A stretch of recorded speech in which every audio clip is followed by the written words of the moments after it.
எப்போ உன் டிஷர்ட் போட்டு போட்டு போர் அடிக்கும். இதுக்கு இப்போ என்னங்கிற இப்போ என்ன பண்ணலாங்கிறது ஏதாவது ஐடியா இருக்கா?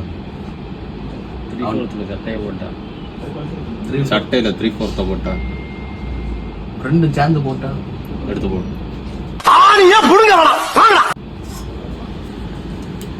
இது உனக்கு, இது உனக்கு, எனக்கு நக்கு செத்த பையல மூஞ்சி மோரையும் பாரு, மூஞ்சி மோரையும். இது உனக்கு, இது பிரபுவுக்கு, ஓகே, இது போஸுக்கு, இது எனக்கு. ஓகே, அமைதியா இருக்கும். வணக்கண்டா மாப்பிள்ள, நான் தான் உங்க டீனேஜ்ல இருந்து. இல்ல ஏழை இப்படி பண்றியே கிறுக்கு மெண்டல் பயிலுலா. இன்னைக்கு என்ன பார்க்க போறோம்? 3/4 ஷர்ட், 3/4 சட்டை. வாங்க, சட்டை சட்டை நாங்க 3/4 சட்டை, டபுள் பாக்கெட் வச்சு கலர் வித்தியாசமா வந்திருக்கு. சரியா மக்களே, சீக்கிரம் வந்தா அள்ளி